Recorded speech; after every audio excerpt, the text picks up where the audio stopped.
ছোট আজগারা গ্রামে বেআইনি কেনাবেচার অভিযোগ। ঘটনাস্থলে গরিবের বন্ধু ওমর ভুইয়া গোড়া।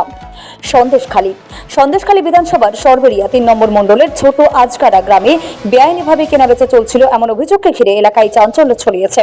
অভিযোগের খবর পাওয়ার পর মুহূর্তের মধ্যেই ঘটনাস্থলে পৌঁছান এলাকার পরিচিতি সমাজকর্মী তথা গরিবের বন্ধু হিসাবে পরিচিত ওমর ভুইয়া গোড়া।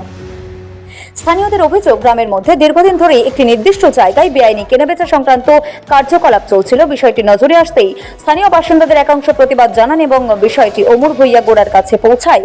খবর পাওয়ার পর দেরি না করে তিনি ঘটনাস্থলে পৌঁছে পরিস্থিতি সরজমিনে খতিয়ে দেখেন। স্থানীয় বাসিন্দাদের সঙ্গে কথা বলে তাদের অভিযোগ শোনেন এবং বেআইনি কার্যকলাপের বিরুদ্ধে প্রয়োজনীয় প্রশাসনিক পদক্ষেপের দাবি জানিয়েছেন।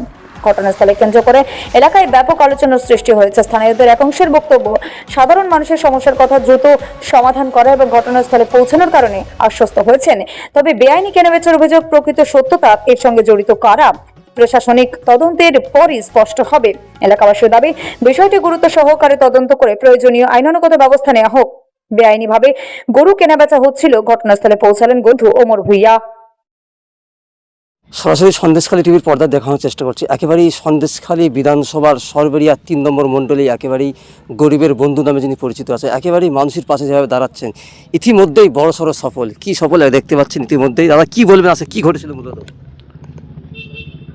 আজকে 10 মিনিট আগে আমাদের পাড়ার যে কার্যকর্তারা এখানে আছে 48 নম্বর বুথ ছোট আজগারা সর্দার পাড়ার মুখে কিছু গরু কিনে নিয়ে যাচ্ছিল।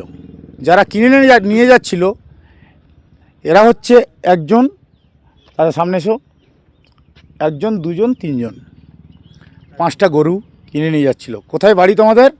বলো, তোমাদের বাড়ি কোথায়? আমাদের বাড়ি মাগরি। কোন থানা? আমাদের মিনাখা থানা।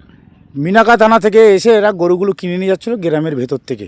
আর আমরা রাজ্য সরকারের থেকে জানতে পেরেছি, জানি যে গরু কেনাবেচা বন্ধ এবং কেনাবেচা হলে তার একটা স্লিপ দরকার থাকে, একটা বয়স দরকার থাকে। সেই হিসেবে আমরা গরুগুলো আটকেছি। এই মুহূর্তে আমরা প্রশাসনের দ্বারস্থ হয়েছি। প্রশাসন আসছে, আমরা প্রশাসনের হাতে এই দায়িত্বটা প্রশাসনকে দেব, কেন প্রশাসন এইটা দেখুক, এটুকুই বলবো, আর কিছু না। এই খবর পাওয়া মাত্রই কত মিনিটের মধ্যে আপনি ঘটনাস্থলে পৌঁছালেন? এখানে আমার কাছে খবর যাওয়ার 5 মিনিটের মধ্যে আমি ঘটনাস্থলে চলে এসেছি। কেননা আমি নিজেকে বলি আমি গরিবের বন্ধু। আমার এলাকায় যেখানে যা হবে আমি 10 মিনিট টাইম নেব, আমি সেখানে পৌঁছে যাব। আর কথা কম, কাজ বেশি। এর নাম গরিবের বন্ধু গোড়া। একেবারে এই যে দেখলাম এই ঘটনাস্থলে আপনি 5 মিনিটের মধ্যে 10 মিনিটের মধ্যে পৌঁছালেন, এখান থেকে কি বোঝা যায় যা নজির করলেন একটা বড় সড়ো সফল বললে চলে?